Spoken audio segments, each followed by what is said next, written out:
Shouldn't we hear from INEC if they can adequately coordinate using your TVC and PVC to vote? What if they I think they should better start now averting their minds to that possibility, because the feelers we are getting from them is not encouraging. They are insisting that it is either PVCs or not. It is presently imperative that we advocate and put it across to INEC that they should start thinking along the lines of also using the TVCs, the temporary voters' cards, as well as the PVCs. It's just 29 days to the elections from today.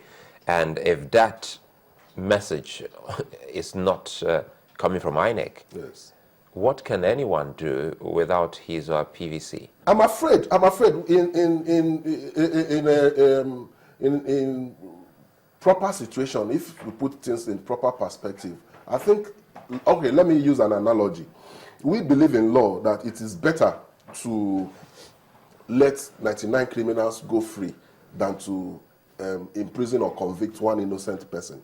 So it is better that one citizen who should vote is allowed to vote than you deprive that one citizen his right to vote in the name of allowing 99 other people to vote. Even though politics is a game of numbers. Even though politics is a game of numbers.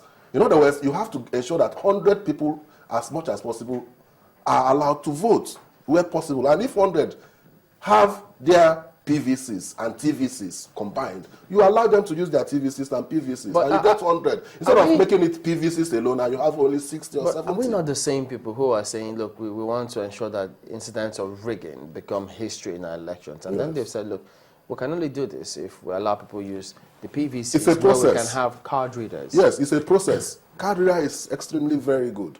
The process of using technology to vote, PVCs, is a very good initiative. But it's a process. You work on the process until you reach the stage where you can adequately depend on it fully. But for now, it's still higgy-washy.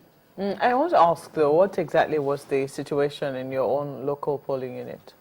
Yes, I registered here initially in Lagos, Ikeja, and I had gone severally to the local government to ask for my PVC.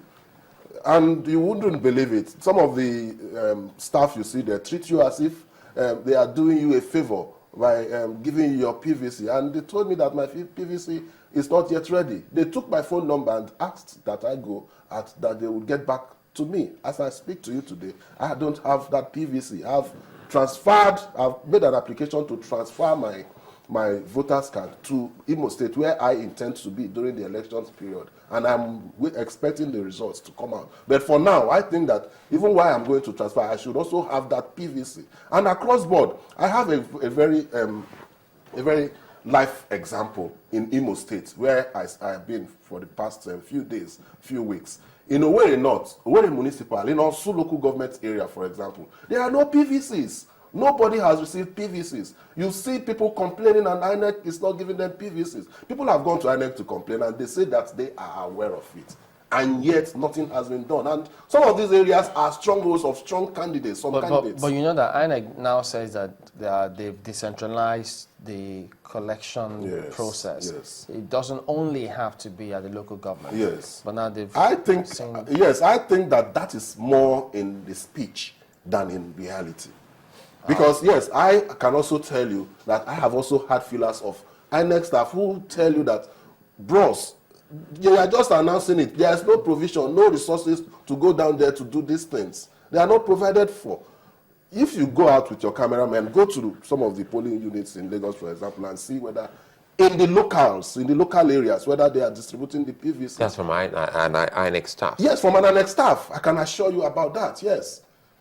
You know, probably an ad hoc staff, some of these staff that are employed on ad hoc basis to help in the distribution. I want to press a little more on Chamberlain's question as to the quality of elections that we expect. Yes. INEC says that they've done a great job trying to clean out the voters' register, and they believe that they have a more credible register because of the work that they've done on it. Yes. Now, they say that that's the reason why they're insisting on using the permanent voters' cards, because that is when they were able to produce the real people with real fingerprints and faces and what have you, you know, for Nigerians. Now, if that is the case, how then do you think that it will work if we're suggesting that we use both TVCs and PVCs, doesn't the credibility of the elections also matter to us? I think that the use of TVCs and PVCs will in no way affect the credibility. Let me give you the statistics. INEC came to say that there are about 68 million voters in their register, and that for now only 38 people have collected their PVCs. 38 million. 38 million. 38 million have collected their PVCs. And that is about 51, 52, thereabouts percent. That means about 46, 47, 48% of voting public are left. What are they waiting for? Why can't they go and collect it? It's not available. That's the point. I even hear that the entire Niger State, I'm not sure about this information. No, I corrected that. They said 1.1 million. In Niger State, that's a huge number. 1.1 million. Yes, that's a huge percentage. So I think that the credibility lies in as many people, if not everybody who is entitled and eligible to vote. That's where the credibility lies, not in the fact of using PVCs or computer confirmed processes. No, so I think the process, isn't that a provision of the Electoral Act? No, that's the point I raised earlier on, that it's like a guideline that cannot supersede a constitutional provision. A constitutional imperative is that everybody who is up to the age bracket and who is a citizen should be allowed to vote. And so if any policy or any law or any guideline you bring out counters that provision, but there are that provision will be null and void to the extent of the... No, but you have to be registered before you can vote. Yes, I am registered, for example. You can't just say because you're 18, go ahead and vote. I agree with you. You have to be registered. I am registered. Do I have my PVCs? Is it as a result of my fault that I don't have my PVCs?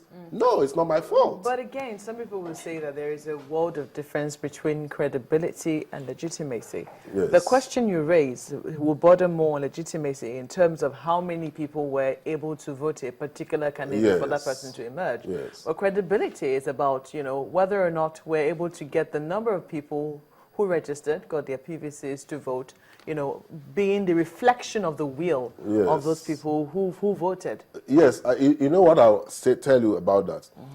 You may try your best to differentiate between legitimacy and credibility, but legitimacy is part and parcel of the content of credibility itself.